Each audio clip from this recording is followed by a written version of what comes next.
Coming up on this week's show, is the new Raspberry Pi the ultimate retro computer? Sega sells its arcade business. And we talk to the inventor of the personal computer, Lee Felsenstein. This week's show is brought to you by Beer52 and ExpressVPN. Hello and welcome to the Retro Hour podcast, episode number 249, your weekly dose of retro gaming and technology news with me, Dan Wood. Me, Ravi Abbott. And me, Joe Fox. And welcome to this week's show, our first one of November. We were just talking actually before we started recording. I'm quite pleased that we're doing this at like 3 o'clock in the afternoon because now that we're doing the show from home, it is bonfire night here in the UK. You might have heard a few bangs in the background otherwise, I think, tonight. Last night we were doing an interview and Dan was like, I need to stop. There's fireworks going off at the moment. So I had to do some questions. It was. They've been going off all week though, really, haven't they? Well, there's no big displays happening because everyone's kind of doing their own thing. But last night I thought someone was banging on my window. It was that loud. I was like, what the hell is going on? So, hopefully you won't hear any loud explosions in the background of this week's show. But that interview that we did last night, I mean, my word, we are going to play that out on today's show, and what a guest we've got. Now, we have so many different guests on this podcast, and I think it's fair to say we've got quite a broad audience as well. I mean, there are some people who listen to the show because we talk about, Mega Drive games and Super Nintendo games. There are other people that like the retro computer stuff, the Amiga and the Commodore 64 and the Spectrum. But also, I mean, today's show, I think, is really for the OGs, isn't it? Yeah, totally. I love it when we get the computer pioneers and the founders on. And this week, oh my God, we've got Lee Felsenstein, and he was an original member, a founding member of the Homebrew Computer Club. Now, the Homebrew Computer Club is stuff of legend. This was before Bill Gates and Steve Jobs actually, became head of the computer game. They were in the club. They were all together. They were all kind of sharing machines. And Lee, we've said at the beginning, he was the inventor of the personal computer. A lot of people say that the Apple was the first personal computer, and that was also shown at the Homebrew Computer Club. We're going to have the story of that. But Lee has an argument why he was the inventor of the personal computer instead of the Apple. And he also designed the Osborne 1, which was the world's first mass-produced portable computer. And it didn't look very portable at the time, did it? But, It was, what did they call it? A luggable. A luggable, that was it, luggable, yeah. And, Lee is a fascinating guy. He was part of a program called Community Memories, which was based on the Berkeley campus, where, a lot of these guys were going with the kind of radical hippie and free speech movement. And he had a machine that was called Community Memories, and it's very, very similar to social media and what we were doing nowadays, but he was doing it back in the 70s. So this is just an amazing interview, and we're honored to have Lee on the podcast. And there is obviously some great stories about, his peers at that time as well. He talks about Steve Jobs and Steve Wozniak in this interview, but about Bill Gates in here as well. Atari as well. Yeah, Al Alcorn, he obviously had a lot to do with them as well. So it's really interesting when we kind of go right back to the source. I mean, the Homebrew Computer Club, like you said, the thing of legend in the computer industry today, isn't it? So when you've got someone who was not only one of the original members, but I mean, he was a moderator of all the meetings right until it finished in 1986. So he was a central part of the rise of this entire industry. So it's going to be incredible to get some stories from him. You're not going to be disappointed in this week's interview, I guarantee it. Lee Felsenstein is going to be our special guest in around 15 minutes from now. Now, of course, we are into November. Won't be long until we're all starting to think about a certain event that's coming up next month. How is it Christmas next month already? Obviously, it's going to be different this year, but, I mean, still a good excuse to crack open a beer under the Christmas tree. Your little fairy lights twinkling away, Joe. Every day. Honestly, my house is just full of fairy lights. But you know what's also full of? Beer 52. I know where you're going with this. Is there anything more festive than having a roaring log fire, having the SNES powered up and a nice chill Beer 52 in your hand? That is Christmas, isn't it? It sounds amazing. I can't wait. Now, we want to give you a free case of award-winning beer, thanks to this week's sponsor, our amazing mates at Beer 52. Now, all you have to do, grab your phone, come on, treat yourself to an early Christmas present. Have a look at this, beer52.com/retro. All you need to do, if you're in the UK, is cover the £5.95 postage, and they'll deliver this exclusive case. It is actually worth 24 quid right to your door.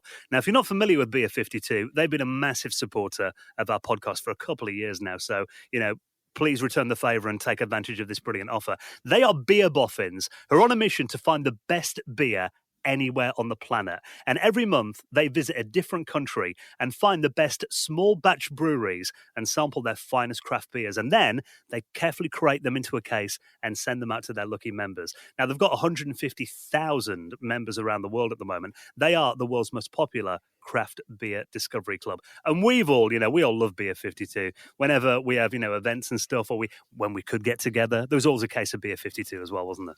I'm doing a little bonfire event tonight with my parents, in our social bubble, but we've got some Beer 52 out and we're going to be sitting there kind of keeping us warm in the winter. Well, I actually got one of the perfect wheat German beers that they had last month, and that was delicious. I mean, there really is something for everyone as well. I mean, if you don't like dark beer, you can choose the light option, and every one of them comes with their award-winning beer magazine for men as well as a tasty snack. You need a snack with your beer, obviously. So there's no commitment. Just take the free case if you want. That's completely fine. Try the beer. See what you think. If it's not for you, you can pause and cancel anytime you like. All you have to do to take advantage of this amazing offer and support the podcast is head to beer52.com/retro. Right, then I made a little purchase this week. I was going to say, speaking of Christmas presents, you've bought yourself one already, haven't you?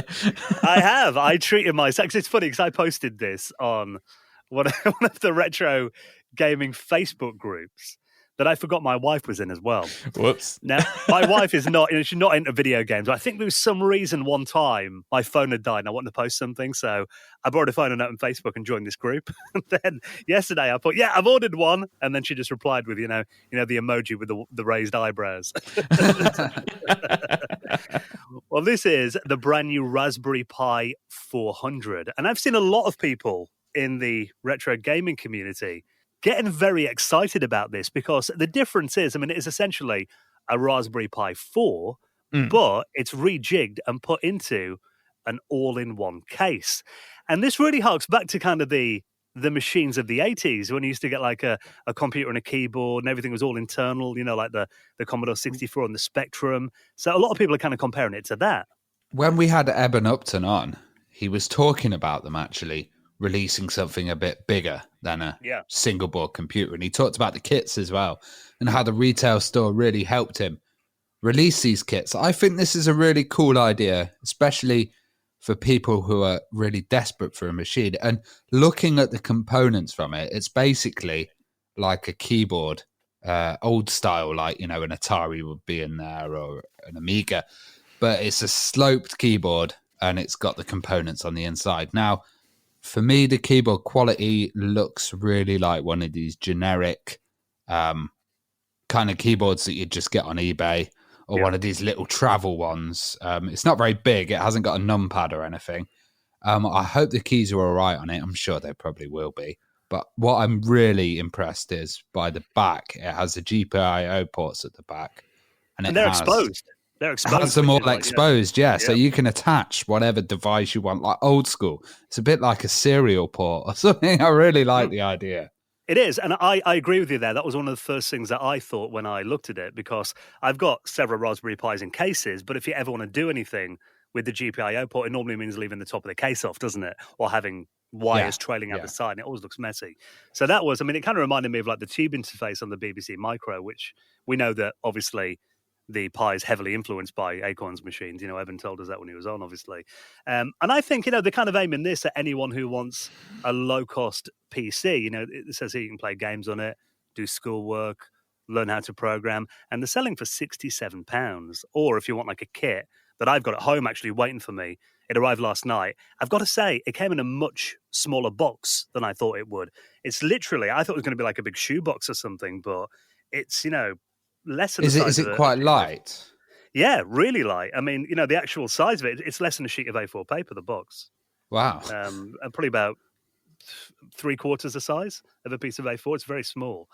Very light as well. But I haven't opened it up and set it up yet, so I'm interested as well to see what the quality of the keyboard's like. Like you said, I think I've got several keyboards like that I've purchased for like a tenner off eBay in the past. But you've got the Raspberry Pi keys, you normally get like the window keys or the option key on a Mac. So it is a dedicated keyboard. But of course, what everyone's getting excited about is the fact that this kind of goes back to that form factor of like, the BBC Micro and the Spectrum, it's going to make a great little machine for emulating those computers. You can essentially have this, can't you, and hook it up to your television. I think that's part of it, but to be honest, I think like for the developing world and people that really need access to computers, this is going to be it, because it's an all-in-one solution. Like, there's a bit of nostalgia with it, but essentially, to me, I'm not that bothered. It looks like a bit of a plastic crappy keyboard with a mold case. You know what I mean? It's not like the Spectrum Next, which is beautifully designed or anything. It looks cheap and cheerful, but I mean, it's interesting you mentioned the Spectrum Next. So I saw that Mike Daly has posted a video of him running his Spectrum Next emulator actually on the new Raspberry Pi. It's a powerful machine, but I think, like, if someone was to design a more attractive case, it's an own goal, really, because they could put all of the FPGAs in there. They could put the Raspberry Pi and make a tidy profit. So if anyone's listening, do that. But yeah, I think the impact of it on the retro community is probably a lot less than on the modern community and just getting access to people around the world for computers. Yeah, I mean, that's kind of what the project's always been aimed at. But it's interesting that even like the BBC, in their article, the first thing they mention is the Spectrum and the BBC Micro. So I think a lot of people are looking at that and thinking, I remember when computers... To me, the only thing that looks kind of retro is the Raspberry Pi symbol on a key. Like, having a symbol that's not the Windows logo. Which is always nice. Yeah, but it does look very modern to me, and it just has that cheap keyboard feel. I'm going to try and transform it into essentially a powerful Amiga. So obviously it's going to run a lot quicker than my Amiga 1200.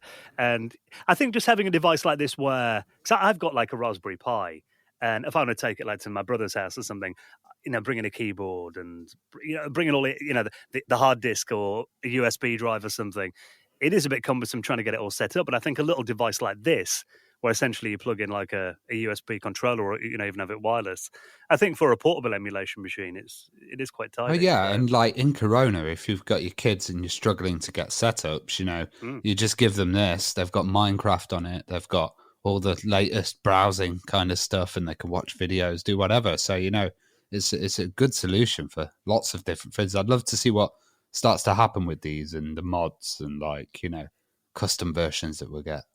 Yeah, and they sold out really quickly. I managed to get it. The announcement happened 8 o'clock on Monday morning, and I bought mine at 8:02. So I was straight in there this time. Didn't miss out like I did last time. I don't want another pie. I've got too many. That's it. I'm sick of them by now, to be honest. Give me a big tower any day. So I think they are getting some more in stock, though. So they might be available now. Obviously, I'll link it up in our show notes at theretrohour.com. Maybe the Pi 400 is a bit too big for your taste, though. You want a more portable retro gaming solution.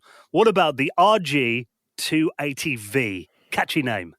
This just looks like, to me, just another one of these like cheap handhelds, like, SD card, kind of like arcade playing, claims it plays N64 and PS1 games, but doesn't really, right. Could be peeing off a few people there.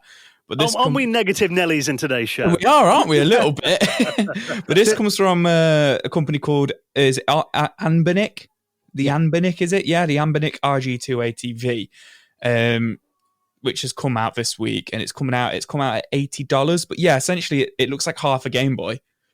Yeah. Well, what it is they've basically been developing these, and they've now got a smaller design. Okay. So this is a custom board, but they're making it smaller and smaller and smaller. Yeah. And it's quite cool, actually, because it does do PS1 games. Yeah. The main thing they're saying is the controls are actually pretty decent. On these small ones, you don't usually get good controls.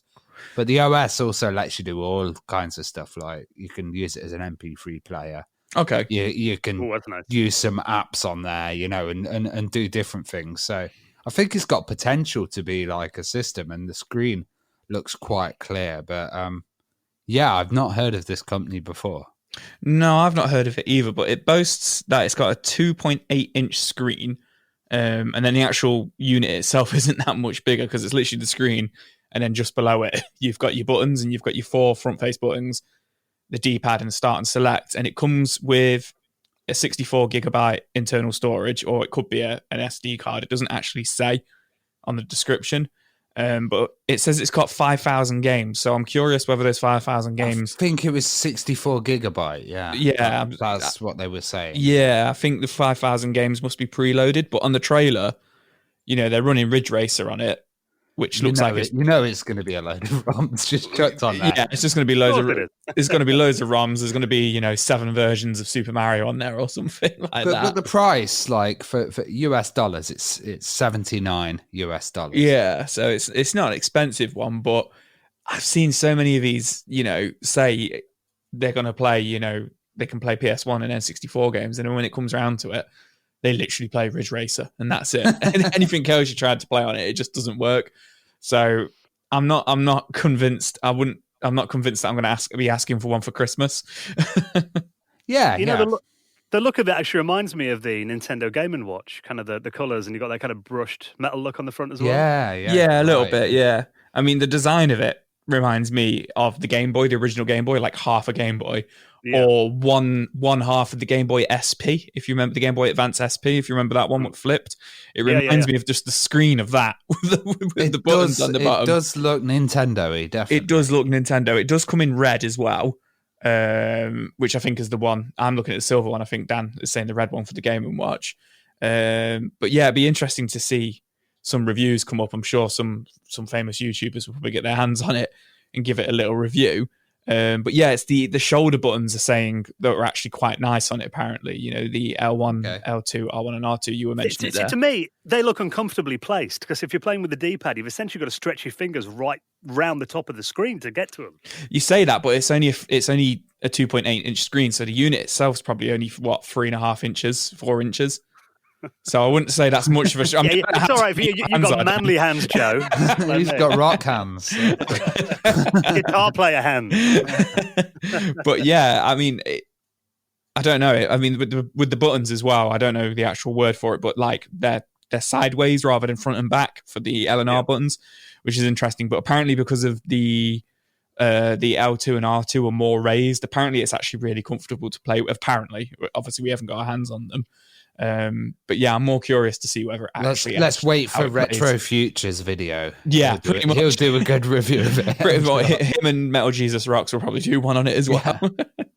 Yeah. The thing that leapt out to me about this when looking through the specs is it's actually a MIPS-based CPU in there. Not like most of these are like ARM, aren't they? Mobile phone kind of cut down boards. This is the fact that it's running on a MIPS CPU, and you think back. I mean, the N64. And the original PlayStation were both MIPS based, I believe. So it probably explains why we're seeing Nintendo 64 emulation on here. The fact that it's based on a similar architecture could mean that actually it's got more of a chance of actually running actually running. Yeah, it supports vibrating games as well. Apparently, what's that vibrating in your pocket? Is that your iPhone? No, it's my RG2A TV. I think they could have given it a more catchy name, if I'm honest. I think I'd have to read it off the machine every time I mention what I've got. Yeah, exactly. Can you imagine just busting that out? What's that, your new Game Boy? No. It's my... I've forgotten it already. My RG2A TV. No, but I think, like you said, we do talk about a lot of these kind of portable systems. I think this one, when you said as well, Ravi, you can use it as an MP3 player. Yeah. That was one thing that jumped to mind. I've got a bunch of old iPods, but all of them are like, failing hard disks in them, or the batteries only last about an hour or something now. And sometimes you don't want, if your phone's like on low battery or whatever, sometimes it's nice to have a dedicated music player. So. I bet you could probably do video on there as well. It probably plays MP4s and stuff, It looks like an open source kind of hackable operating system.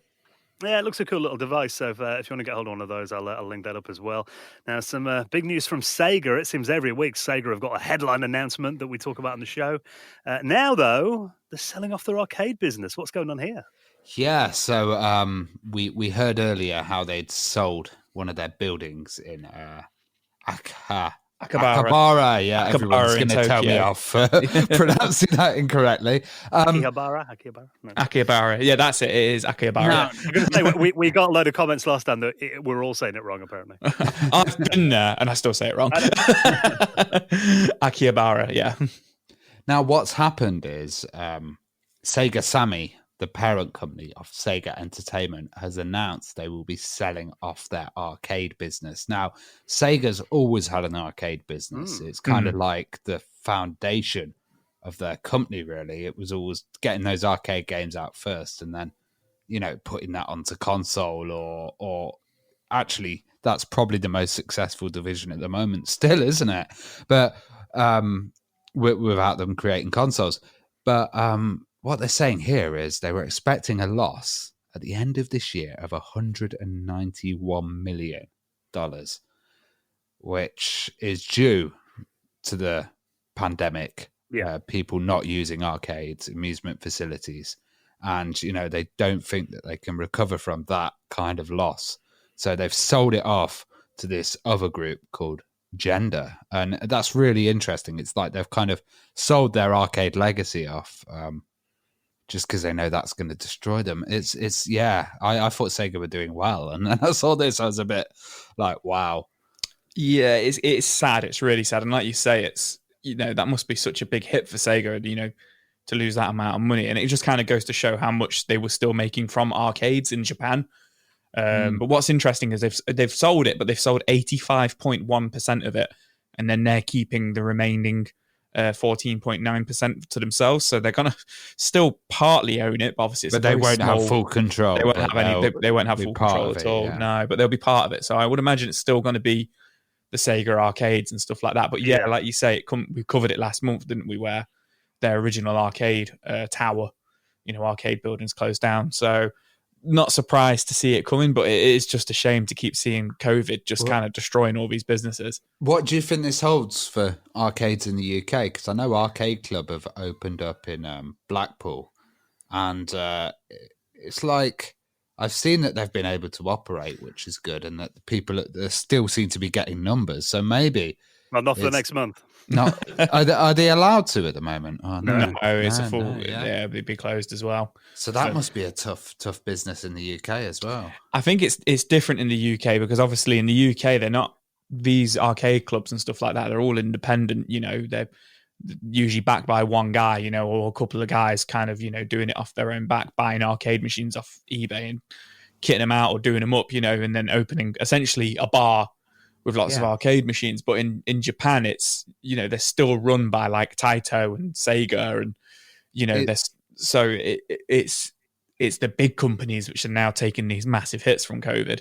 It's weird as well because when I was in America, like the pinball machines there, they are obsessed with them, and they've still brand new pinball machines being made with all these new features and magnets and all of this crazy stuff. And that was really blowing up when I was there. And I wonder, like, if you could let us know in the comments and stuff, guys, how's the pinball kind of going in America, and how are the sales of like pinball units and the companies, Well, with this Sega announcement, I mean, a lot of the comments I'm reading, on Twitter and Reddit, people are like, "Oh, it's going to be so sad that I didn't get to Japan and get to be able to go to a Sega branded arcade." But they've actually confirmed that they are going to be keeping the Sega branding on those arcades. Which you look at this. Apparently, this company that have bought it, Gender Incorporated, they're actually an arcade rental business. Okay, so obviously they're coming into this with the intention of kind of trading on Sega's legacy and the name. I guess they're not going to want to rebrand them all. Because they're losing the main attraction then, aren't they, if Sega are not branding them. The only question we've got is whether Sega is still going to be developing new arcade games and cabinets, essentially. That's kind of the big question that's hanging over it. Maybe they won't have the physical ones, but they'll develop them and send them out to, Yeah, that's an interesting question, actually. I think they'll still make them. And then they'll probably just sell them, to the arcade, businesses. Like they did in the 80s and stuff like that. So they'll probably make, a new game, whatever, Sonic Arcade, probably a first-person shooter or something. And, then they'll just sell those cabinets maybe, produce them and sell them like they did back in the day. But they just won't own, the premises that they're going to, and won't be taking the money, from the actual coin op and stuff like that. Yeah. Which seems to be where the actual money is. Well, interestingly as well, there's another cabinet that's come out that Dan was showing us earlier, and it's another thing that's going to get him in trouble with his wife. Oh, God. I want this so bad. So this is an Outrun sit-down arcade machine. Now, this is on sale now. You can pre-order it actually in time for December shipping. This is essentially the ultimate arcade cabinet. You've got Turbo Outrun, Outrunners, Power Drift, obviously the original Outrun's on there too, from Arcade 1-Up. Now, this is like the original sit-down seated arcade cabinet that you used to see in arcades in the seaside back in the day. Not the hydraulic one, but the sit down one. The sit down one, the normal sit down one. I love Arcade 1-Up. Like, they look so cool. They're an American company, so it's $500, but you can get it shipped to the UK. But we tend to see Arcade 1-Up kind of popping up in Smiths, which is like the UK, the new kind of Toys R Us, isn't it? And I keep seeing, they keep advertising that they've got like the Turtles in Time cabinet and stuff like that. And I just know my wife would kill me. So I'm hoping that Dan does buy this. So then Dan gets killed, and then I'll be like, well, I'm going to buy one. Or you can inherit mine. Or inherit yours. But Ravi made a really funny comment about this. If you got room for it, Dan was like, nope, I'll put it in the garden.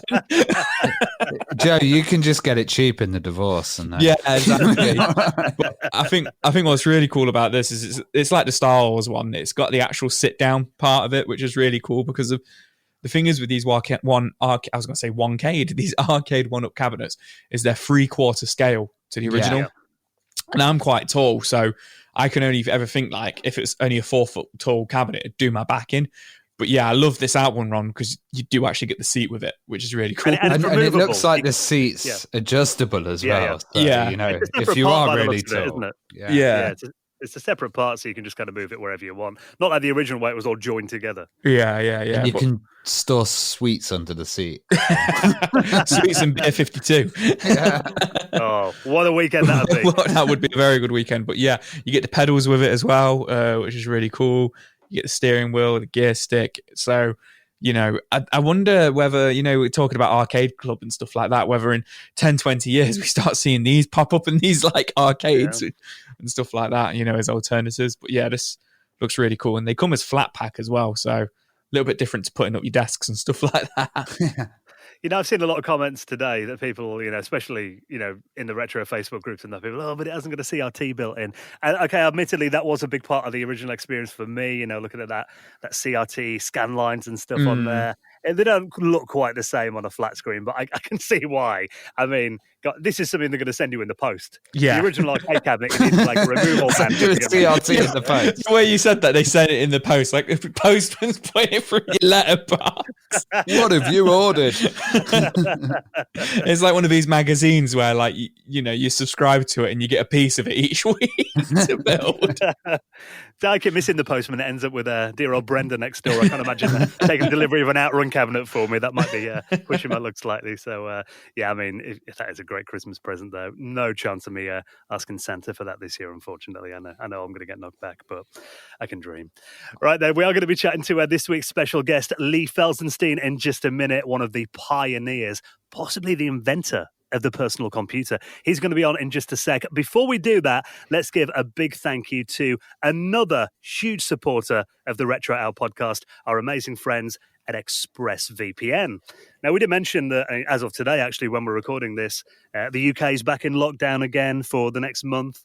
A lot of places around the world we're spending much more time at home. Christmas is coming up. The weather's getting colder here now as well. So a good time to sit inside and binge watch a bit of good TV. Now, our friends at ExpressVPN let you expand your Netflix library. Now, you may have heard about VPNs before, and obviously they protect your privacy and security, but also this can take your TV watching to the next level because you can use a VPN to unlock movies and shows that are normally only available in other countries. For example, if you change your settings, you open ExpressVPN, tell it that you're in America, then open Netflix, you can be like Ravi and then binge watch the American Netflix library. Yeah, I've been checking it out, and actually, you know, I have absolutely rinsed UK Netflix during this lockdown. So ExpressVPN's amazing because there's not any slowdown. You know, it's ridiculously fast for watching these. So there's no buffer or lagging, and it's all in HD as well.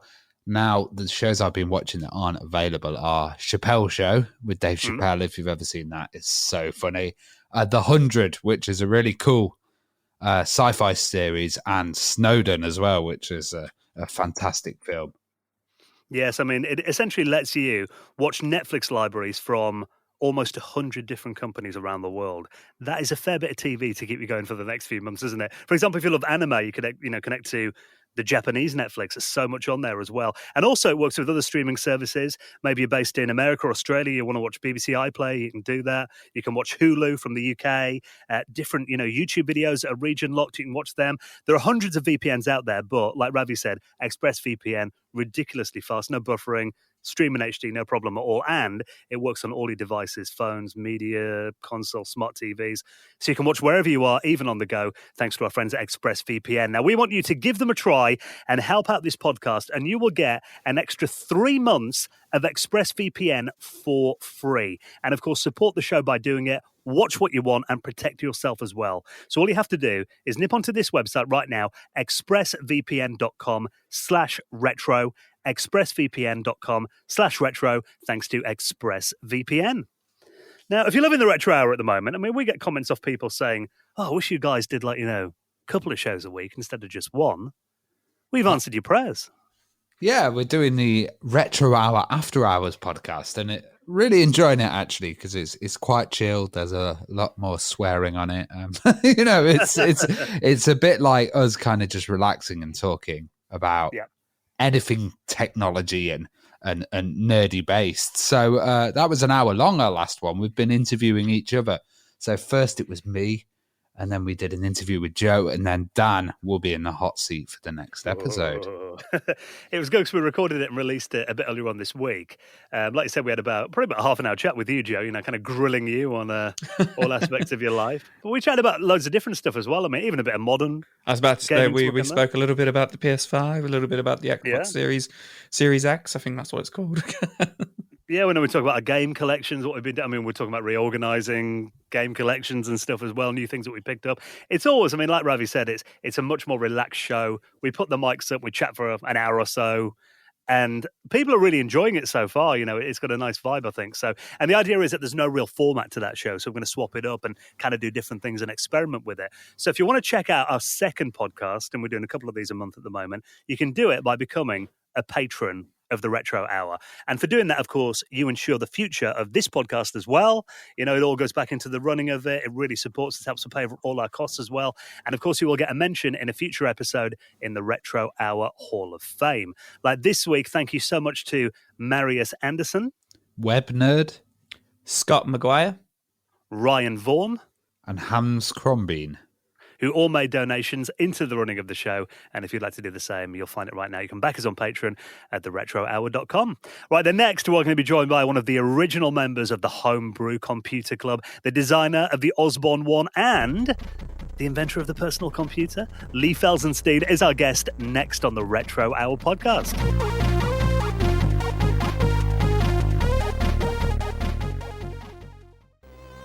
You're listening to the Retro Hour podcast, and it's time to welcome on this week's very special guest. Now, today, we are going to be joined by someone who actually played a central role in the development of the personal computer and the industry. I mean, he was a member of the infamous Homebrew Computer Club, the designer of the Osborne One, and much more as well. We can't wait to get all of those stories with this week's special guest. Welcome to the show, Lee Felsenstein. Hello, Lee.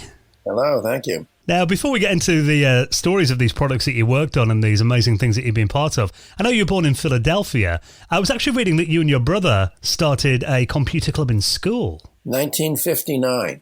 I was a freshman at high school. He was a senior, 3 years ahead of me, and he was very interested in software.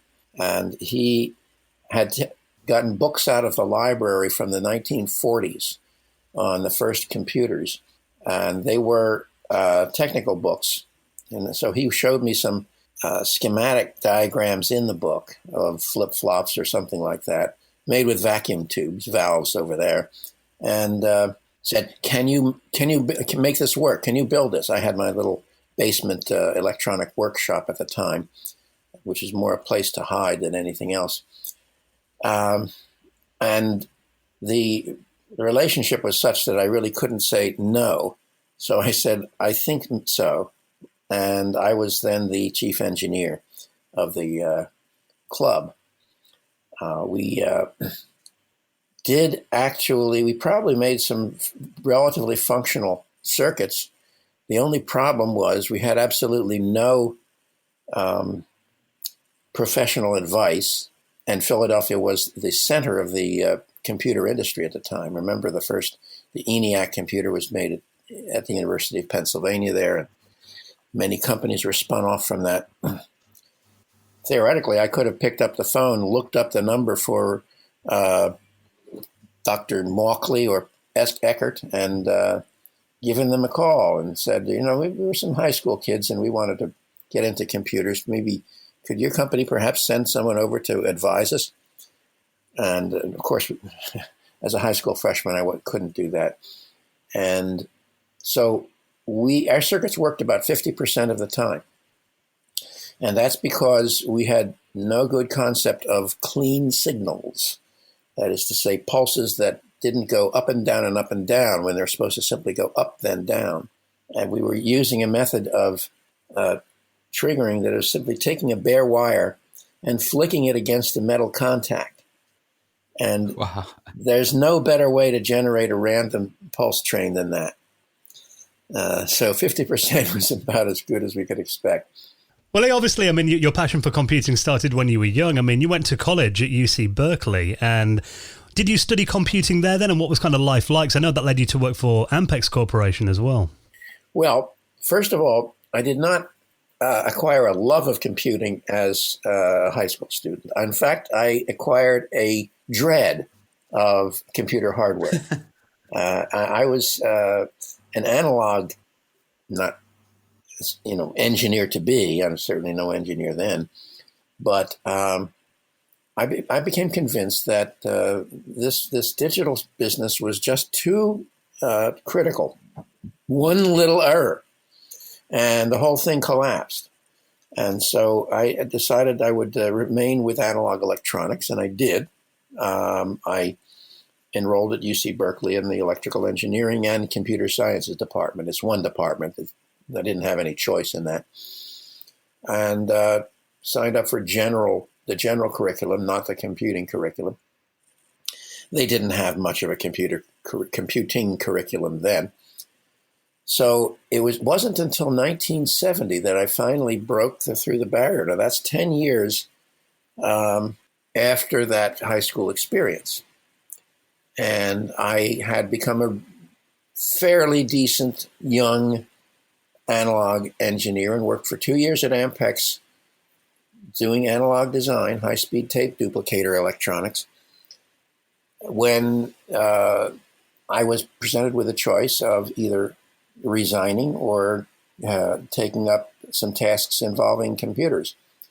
And that was my entry into the digital universe. By that time, of course, I had the opportunity to learn a bit more. And by that time, I knew that flicking wires against clips and so forth was not an acceptable method. So that was the time when I was alone with a mini computer. Because by that time, we computers came down in size from room-sized mainframes to desktop-sized minis. And so I had to learn by reading the manual how to write a little program in machine assembler. And my first triumph was printing the letter A on the teletype.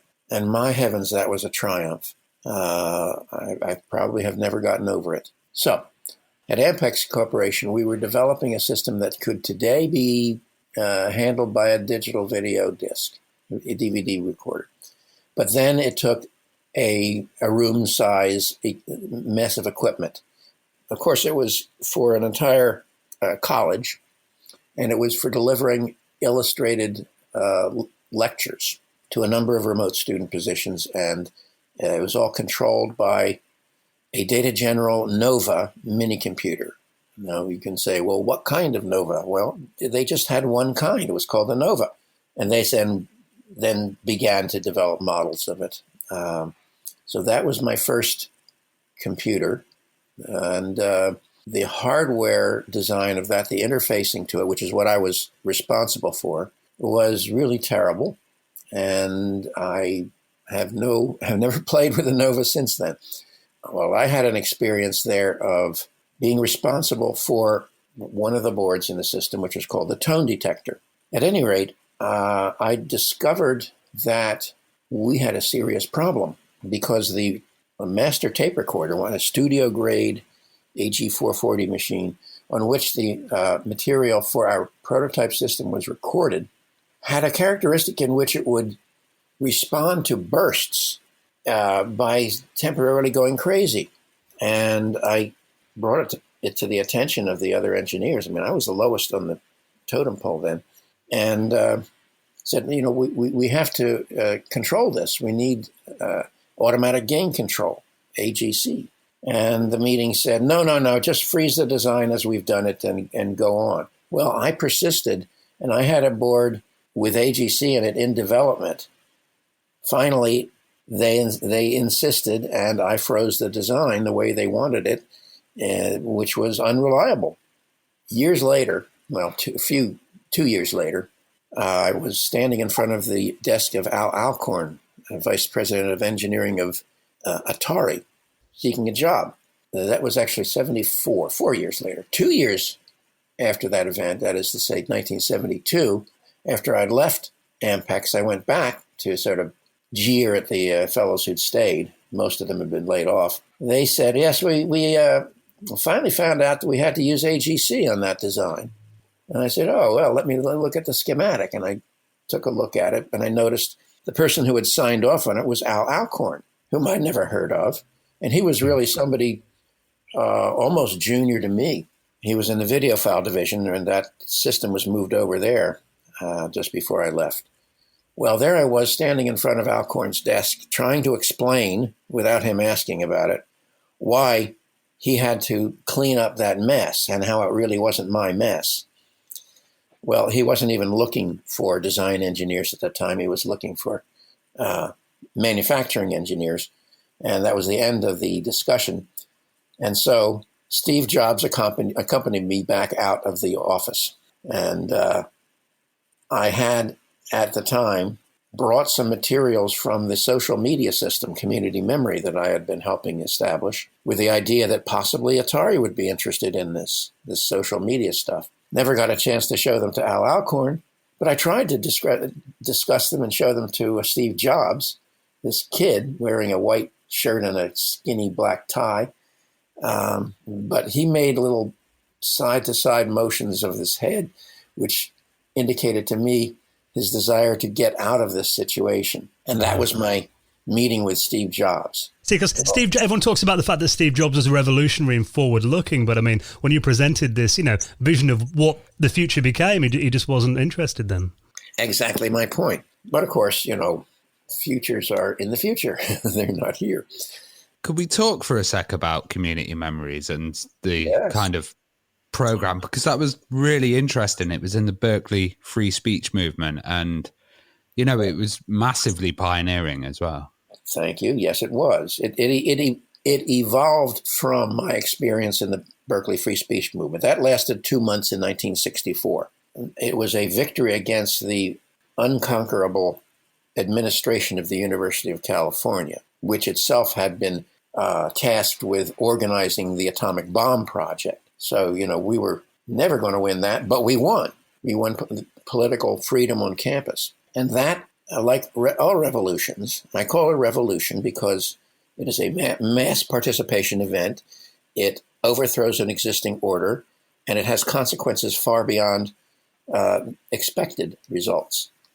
So the order that it overthrew was that of in loco parentis, in which the university administration acted in place of the parents of the students who at that time were still minors.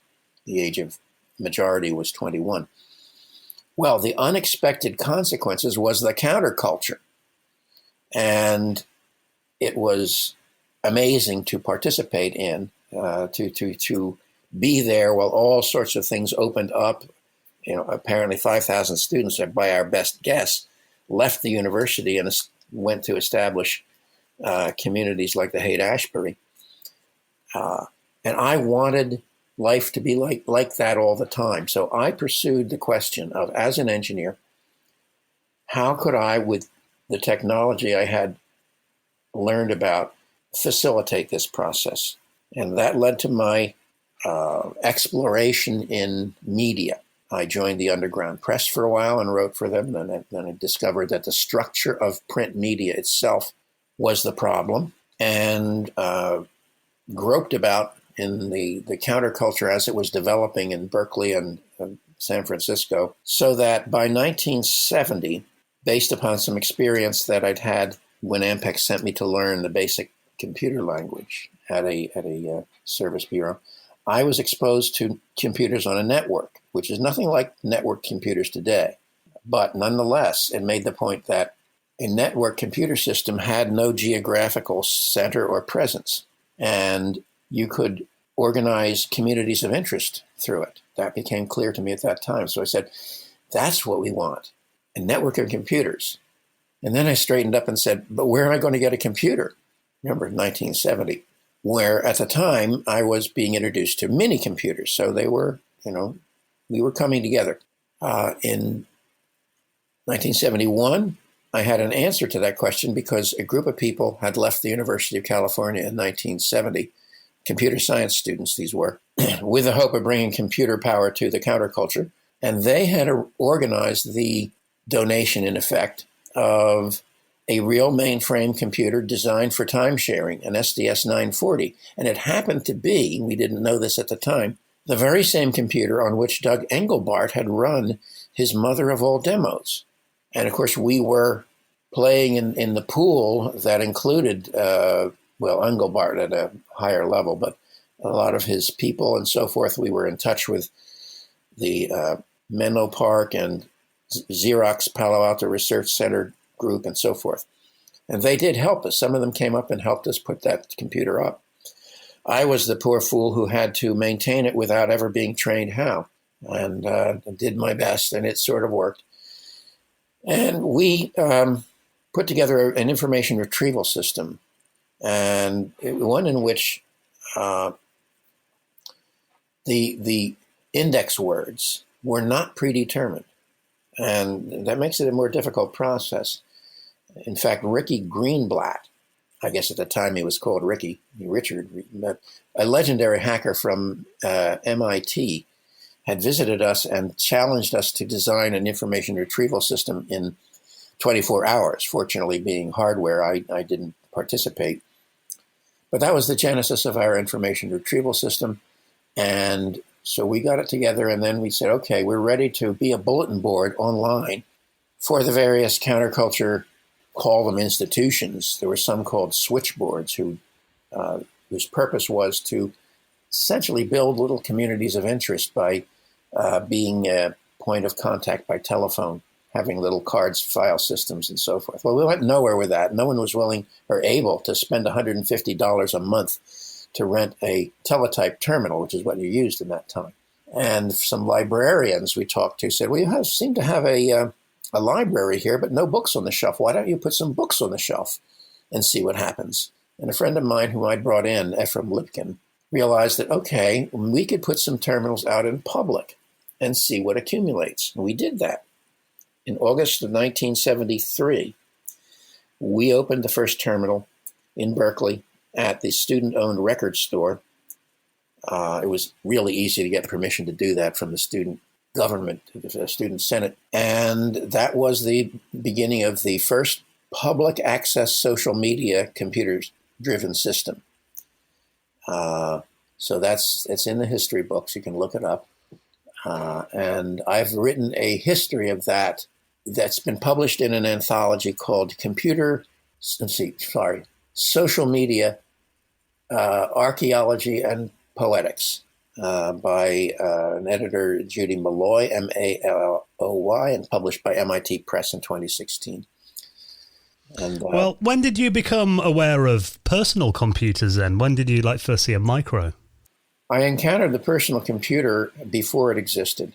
In 1973, there was this computer underground centered in Menlo Park at the Community Computer Center, which was, I called it the People's Pachinko Parlor.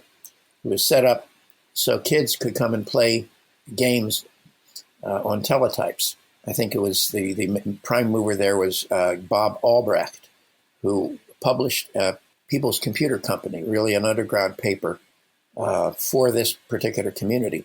So there were potluck dinners on, I think, Wednesday nights, where those of us who were sufficiently crazy could get together and talk about what personal computers could and would be when they existed.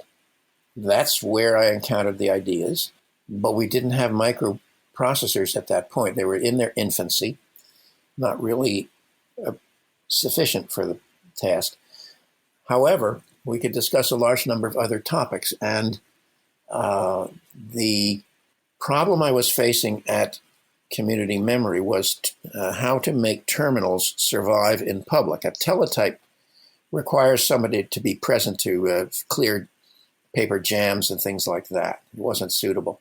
There were cathode ray tube terminals, CRT terminals, or glass teletypes as they were called, and they could be used, but they were expensive, and maintenance on them was not really available appropriately.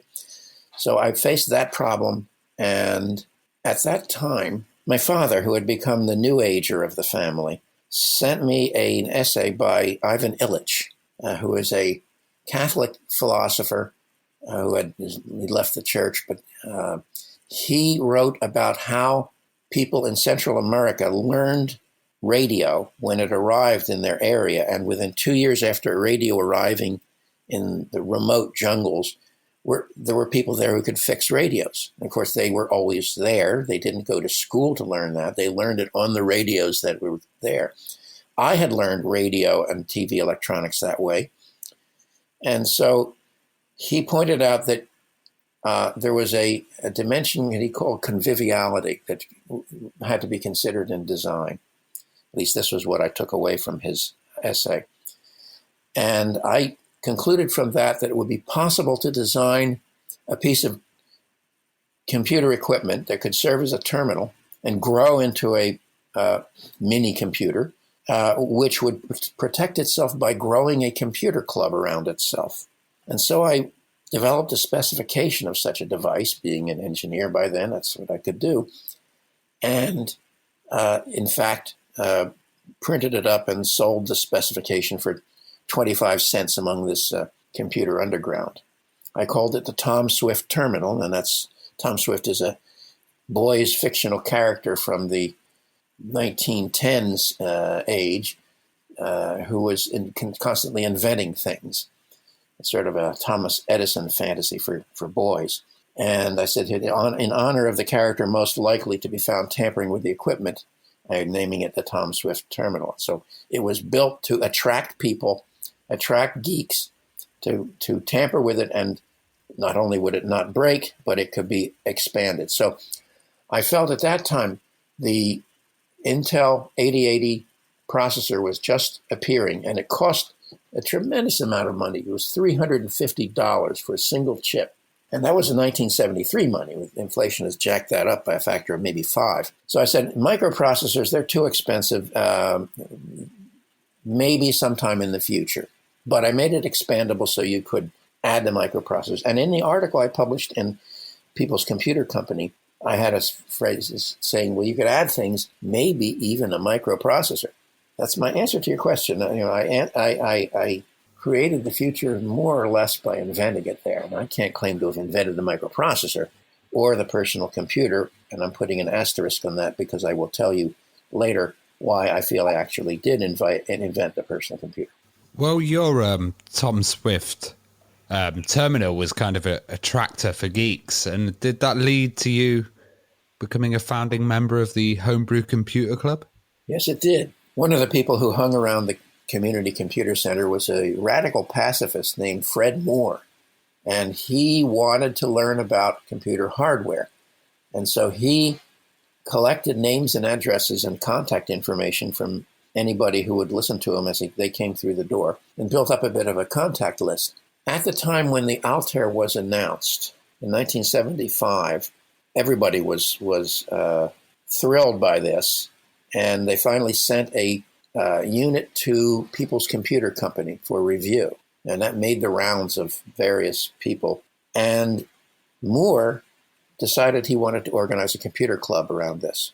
And here was his opportunity. So in March of 75, he sent out some notices to his list.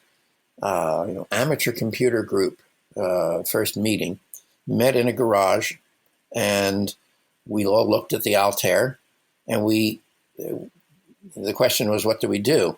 Now, by that time, of course, I had been through putting together community memory, and I knew that what we had to do was to exchange secondary information. The primary information is what you want to say to somebody, and the secondary information is who it is you want to say it to and how to reach them.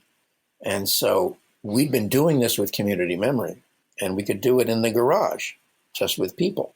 So I proposed that we pass around some paper and write down briefly our names and contact information and something briefly about what we wanted to do. Steve Wozniak was there and wrote down that he had designed a TV typewriter, which is something I haven't mentioned, but the first real opening shot of the computer revolution in 73. He had designed his own. Much, much later, I found out he had not even known about the original article that announced it. So we had 30 people there, and I at least suggested, and we implemented the process of collecting our secondary information. We met every 2 weeks. The fellow in whose garage we met, Gordon French, was a programmer and had built a microcomputer. And he took it upon himself to run the meetings and try to educate everyone in computer and software. And he would lecture. In the third meeting, he was lecturing from the front, and half the people who had come went outside that lecture room and were trying to meet each other, i.e. to exchange secondary information. And I said to myself, this process has to be brought into the main room. And it happened that the next meeting, the fourth meeting, Gordon French announced that he had to leave town because he had a contract with the Social Security Administration in Baltimore across the country. And who would be willing to run the meetings? My name was put forward, and I had my agenda ready. And that is to say, we're going to structure the meeting so that we talk to each other, not me talk to you. And I'll organize it, and we'll have alternating mapping, that's spelled with an M, mapping sessions, and random access sessions. So in the mapping session, we put together the map of who's here, and in random access, we just go talk to each other, and because now we've identified who we want to talk with. And I thought we'd go through multiple cycles of this, but it never got beyond the first cycle. And that became the meeting structure of the Homebrew Computer Club. Quite a bit different from your standard meeting run by Robert's Rules of Order and vulnerable to politics, which the Southern California Computer Society adopted and which was their ruination. And so we went from there, and I was running the meetings of the Homebrew Computer Club right up until the end in 1986, 11 years. Now, that was what Ted Nelson called at the time those unforgettable next 2 years for the personal computer industry, certainly in Silicon Valley. And our mailing list grew to 3,500 names. We met in a room that could hold 250 people. So you can see there was a tremendous churn, as we would call it, of people going through. And a lot of people benefited from the connections they made there. I mean, you mentioned before that, Steve Wozniak was a member of the Homebrew Computer Club, and we've had John Draper on this podcast before, who's also a member. George Morrow, who was a regular on the Computer Chronicles as well. I mean, what are kind of some of your favourite memories of the Homebrew Computer Club? Anything that sticks in your mind in particular as a highlight? Well, there was the time when the IBM PC was just announced, and a very nervous computer store owner brought one in for us to open up and perform at least a visual autopsy on. So I and Mark Garretts, who is another very capable hardware engineer, with a microphone, we're starting to identify what's in this thing and pick it apart. And we realized this is unlike anything IBM has ever produced.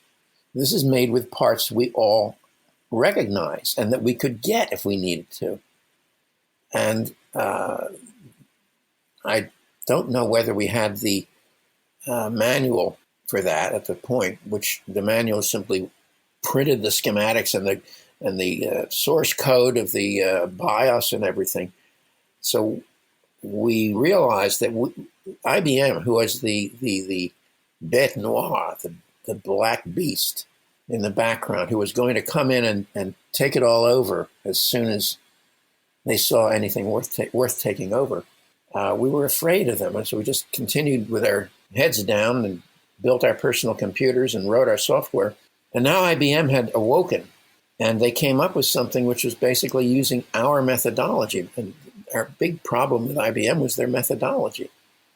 They held everything far too closely. They viciously attacked anything suggesting a competition. And yet here they were coming out of a garage themselves. And of course, as we know, they sort of did take over for a while. And everything did change from that point. So I'm really, it was a fraught and memorable moment there, taking the lid off and exploring in that computer. And in retrospect, it was the end of one era and the beginning of another. Otherwise, there were several times when a lecturer that we had arranged for did not show up. For a period of time, someone was arranging half-hour lectures at the beginning of the meetings. And sometimes that person wouldn't show up. So what I would do was say, the topic of the lecture is such and such. Does anyone here know something about that? And about 3 hands would go up. I would call on them, and they would recite what they knew. And that would stimulate some more people to raise hands with qualifications and yes, but. And this is another interesting thing. And by going through this process, the audience was able to generate as good a lecture as anyone could have generated. And of course, that tells you where that audience came from.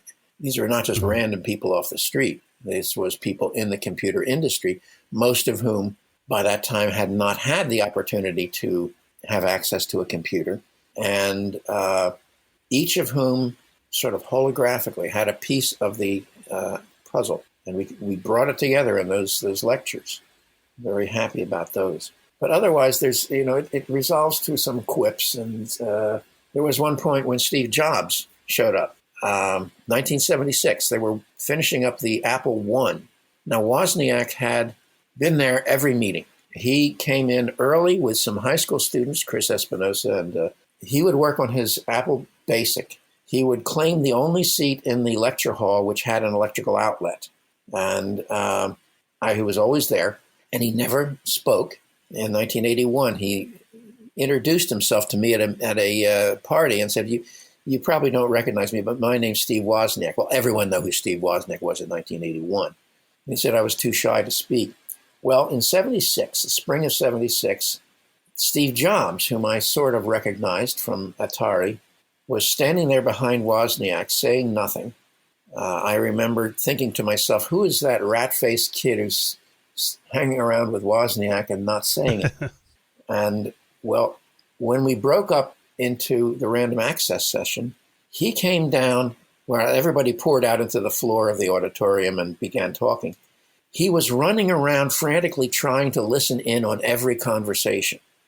I think he attended maybe 2 meetings, and then there was the meeting where they brought the Apple I and introduced it outside in the lobby on the card table. And that was the event that wasn't very impressive at the time.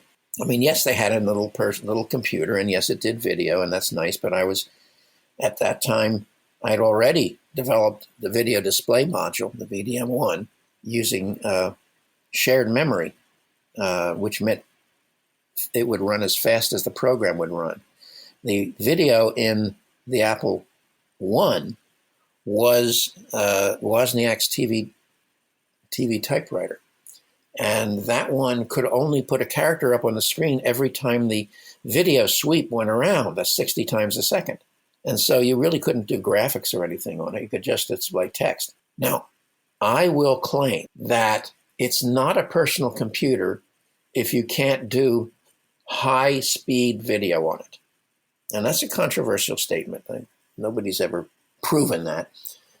But that's my claim. So with the video display module in 1975, which derived directly from the Tom Swift terminal design, I presented such video, and computer games began to develop from that point. Trek 80, written by Steve Dompier, who was part of Processor Technology, which was a company that started in a garage I shared with Bob Marsh. He wrote that, and Trek 73 ran on teletypes, and we waited an agonizing amount of time while it printed out a little 3x3 square of you're in the center and here's what's next to you in space. Trek 80 had an 8x8 square with things happening simultaneously and immediately all over the place.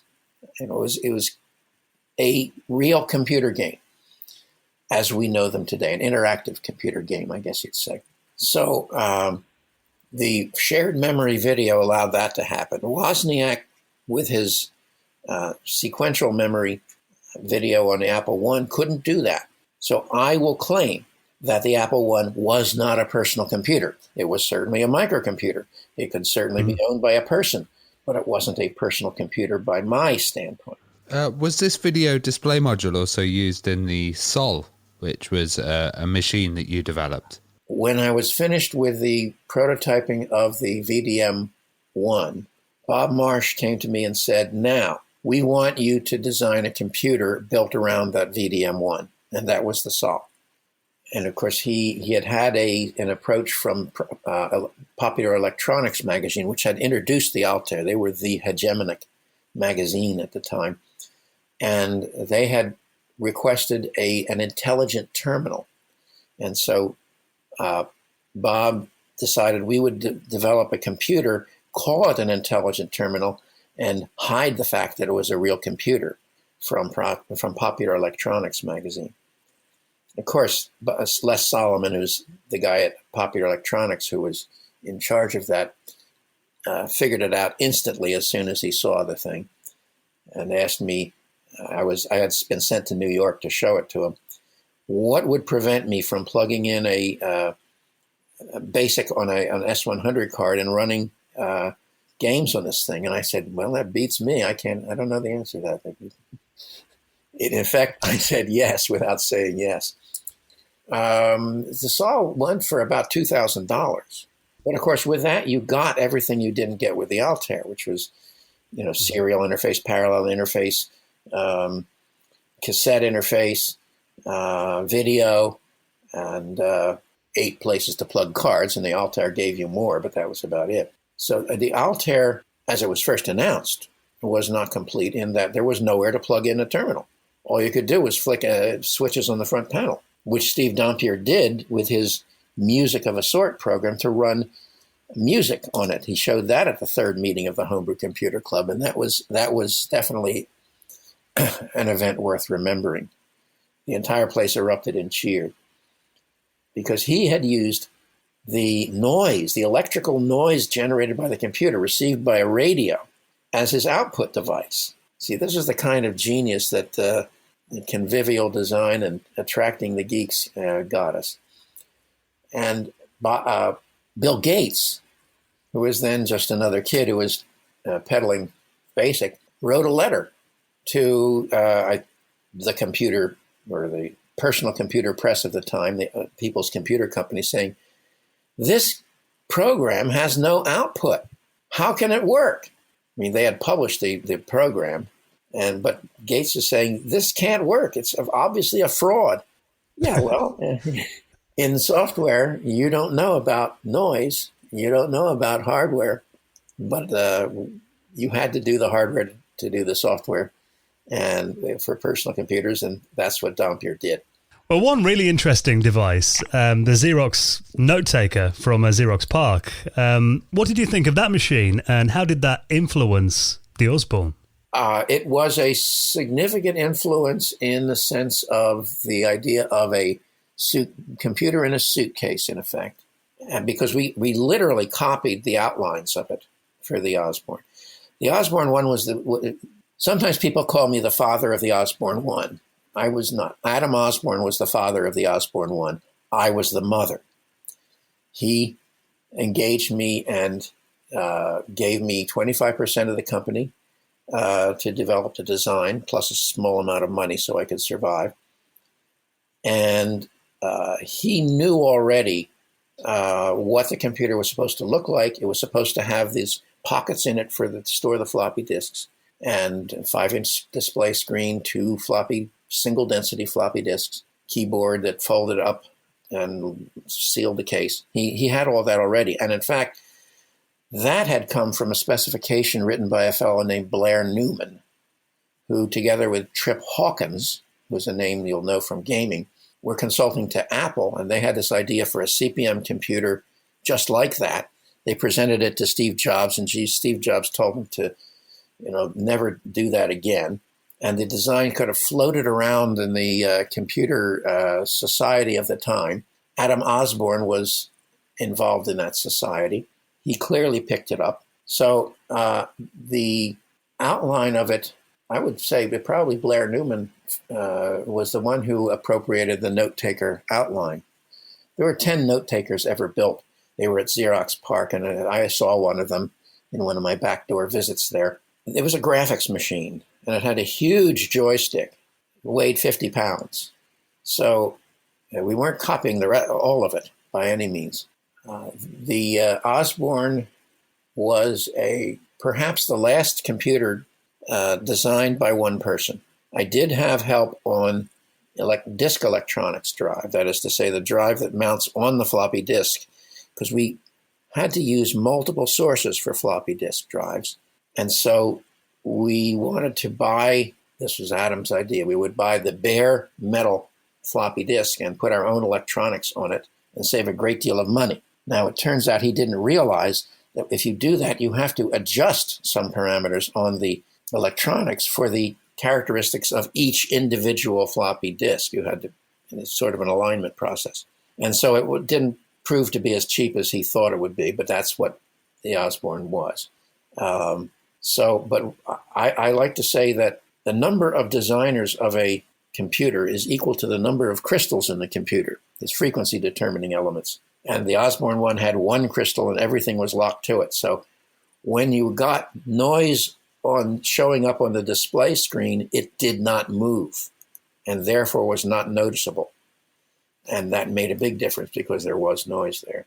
But we produced about 100,000 of those units, and it, for its time, was a big seller. I was going to say, what was the reaction like then and the launch? Because, this was kind of the first personal computer, really, wasn't it? That was commercially available and successful. The Apple II had preceded it, by 4 or 5 years. You can't say that it was the first commercially successful. Well, it was the first commercially successful portable computer. There you go. That's the definition. Yeah, that's the definition. Yes, and in fact, a friend of mine, Ethan Koblenz, has written a book on portable computers, and they go all the way back to computers installed in trailers and hauled by trucks that the military use. So, you want to be careful about your definitions. The important thing about the Osborne one was it sealed up into a closed housing. When you closed up the case, everything you needed was inside there. The floppy diskettes, all the hardware. You simply needed to plug the power cord in, and that was an important concept. It was not a computer held together by a number of cables. And most of the portability was manifested in computers being carried from one side of the office to the other. It was not a laptop. It's 11 kilograms, 23 and a half pounds. Put that on your lap and see how long you can use it. It did, however, it was standardized. It was one version and had enough in it to do the job. It could do 300 and 1200 baud serial, for instance. That's it. It could produce a parallel port on this all-purpose port. And it was very cheap to build. I designed in Motorola peripheral chips, 6800 series chips used in a Z80 computer. And at one point at the Homebrew Club, before it was announced, well, it had been sort of announced but not shown, someone came up to me and said, one example of what you can't do with computers is use Motorola peripheral chips with a Z80 or an 8080. And I just listened and nodded my head because I knew that I was doing that. Those chips were pretty cheap. So the effort in the Osborne 1 was engineering efforts, what I call toad sweat. Certain toads exude a clear fluid when they're attacked, and it's sort of poisonous and noxious. And I thought of that as the sweat I was exuding when I was trying to meet that deadline and meet the cost deadlines, the cost limits. So there's no CRT, no video controller in the Osborne 1. The processor does all of that because built into the Z80 chips of the time was a memory refresh feature. And when it wasn't doing an instruction, it would go do an access to the memory. We had to do that to keep the dynamic memory alive. And almost no one used that feature, except I did. And me and a fellow in Serbia who designed a Z80 computer, as I recently discovered, used the same technique. You needed to have that, oh, by the way, let's go to memory and get something out of it sort of feature going on constantly in order to get stuff from the memory to the display screen. And so the memory controller in the Osborne 1 is 3 tiny, small-scale chips. And the rest of it is my figuring out the state machine and so forth. Somewhere there's a notebook with all that in it. It's interesting as well that the Osborne 1 was a start of a revolution. I mean, portable computing is, for many of us, a predominant form of computing today. And the fact that it was such a pioneer and product and successful as well, the Osborne themselves only lasted a couple of years after that. I mean, that must have been quite frustrating as, a designer that the company was kind of mismanaged into becoming defunct only a couple of years after. Yes, well, it was the first big bankruptcy of the personal computer industry, and I suppose one can take pride in that. Not me. I designed the sort of architecture of the executive version, and that was the one where everybody says they pre-announced the IBM compatible version when they're introducing the executive, and that's what killed the market, but that's not really true. There were decisions made to, well, let's put it this way. Tom Hogan tells of how he talked to the CEO, the one who had been hired in, the soft drink executive who had been hired in, and said, now, in order to transition from the 1 to the executive, we're going to have to basically sell off the inventory of parts we have. And the executive, when Robert Jonich, said, I've never sold anything not at a profit. We're going to use those parts to build Osborne 1s and get rid of them that way. So a decision was made to continue in mass production of Osborne 1 while they were introducing the executive version, which attracted all of the sales. And so they basically ran out of money. And it wasn't a case. I mean, I was there at the meeting, the sales meeting, where the executive was introduced. We had a huddle with Adam Osborne before he was to go up on stage, and said, all of us executives said, remember, Adam, don't tell them about the IBM compatible.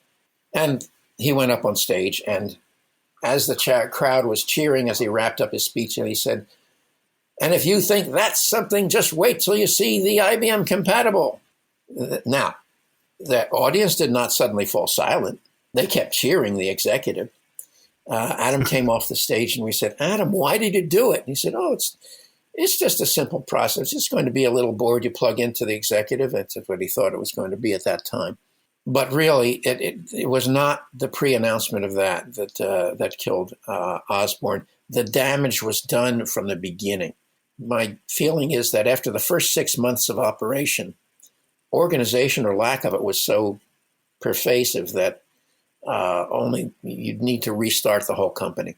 But it survived long enough because they could sell the computers. They could paper over their problems by hiring people, and they did. And those people stayed, and they cost money, etc. You became a fellow of the Computer History Museum in Mountain View, California. Are you really surprised by the interest and kind of, community that's developed around this old retro computer scene and the pioneering computer companies as well? Well, the retro scene is one that I can't experience the way other people do, because I was there when those things were new. And so every time they say, look at this grand old computer, I said, yeah, well, I remember that. I wasn't very impressed with it then. And I'm still not impressed by it. So that's the price you pay for being a pioneer. You've seen it all. But it's very gratifying. And certainly I would never have learned about my Serbian counterpart, who used the same technique as I had in making the Z80 show video, if it had not been for that movement. I only learned about that in 2018 through the Vintage Computer Club Italia, when they invited me to Rome for their session. In a way, it's vindication of the approach of building computers so that people can get into them. And for any other computer, it would be limited in interest to technical people who had been involved in it, and the old hands at the original company, and that would have been all there'd be to it. But vintage computing attracts young people. And I remember at the Vintage Computer Fair at the Computer History Museum in Mountain View, I was introduced to a nice young couple. They were interested in the Sol. I think they may have had a demonstration. Yes, they did have a demonstration there going on it. So I said, you know that computer? And wife said, yes. And I said, well, I designed it. And she reacted with it's like tears came to her eye. Wow. Her throat seized up. She couldn't speak. That kind of reaction is an honor that I've never anticipated. And there they were, basically keeping the Sol alive. And so when anybody tells me, well, the company, that company did go out of business in 1979, and the product is, maybe good for its time, but, it's long gone. No, it's still alive. There are still people who love it. And I greatly appreciate that. That I hope keeps me young. And obviously these products that you worked on and these technologies that you and your peers back then in these early pioneering days went on to start so many careers and shape so many people's lives as well. That in itself must be really gratifying. Yes, in 1996, Esther Dyson published a book, and she had her book party at the premier venture capital firm, Kleiner Perkins, in Silicon Valley. I was friends with Esther at the time, and she invited me to that. And there I met an owlish little fellow with glasses who says, you don't remember me, but I attended meetings of the Homebrew Computer Club. Now, this is not the first person who came up to me and said that. And it turned out, he said, I was an engineer at Intel in 1980, and I attended meetings of the Homebrew Club. Well, that was John Doerr, who was the top dog at that venture capital firm, the top guy at the top firm in Silicon Valley. He had come through the Homebrew Club. And I, of course, tried to retain contact with him in hopes of finding a situation. But unfortunately, I never was able to speak to him again. So indeed, given that there was a flow of people through the meetings, 3,500 mailing list for a meeting room of 250, that was 1978. The echoes of the Homebrew Computer Club continue to reverberate today. Well, Lee, it's been an absolute pleasure talking to you. A real honor to have you on the show. And if people want to find out more of your stories, I know you have a website and you have a Patreon as well, where you actually share updates on there and behind the scenes stories of those days. That's right. I have I published these vignettes from my history. It's part of a book that is yet to be assembled. And they're on the Patreon page. And I don't think you have to pay anything to see them. If you want to join Patreon, it costs you something. But anybody can see them. And so there's about 20 or so of those episodes. They're aimed at young, upcoming would-be engineers, trying to show them that things are not quite as you imagine. They're sometimes much stranger than you imagine. And that's, I'm L. Felsenstein on patreon.com if you want. I have a lee.felsenstein.com website, which is like my long-form resume. That doesn't change very much at all. Patreon I have to update at least every month.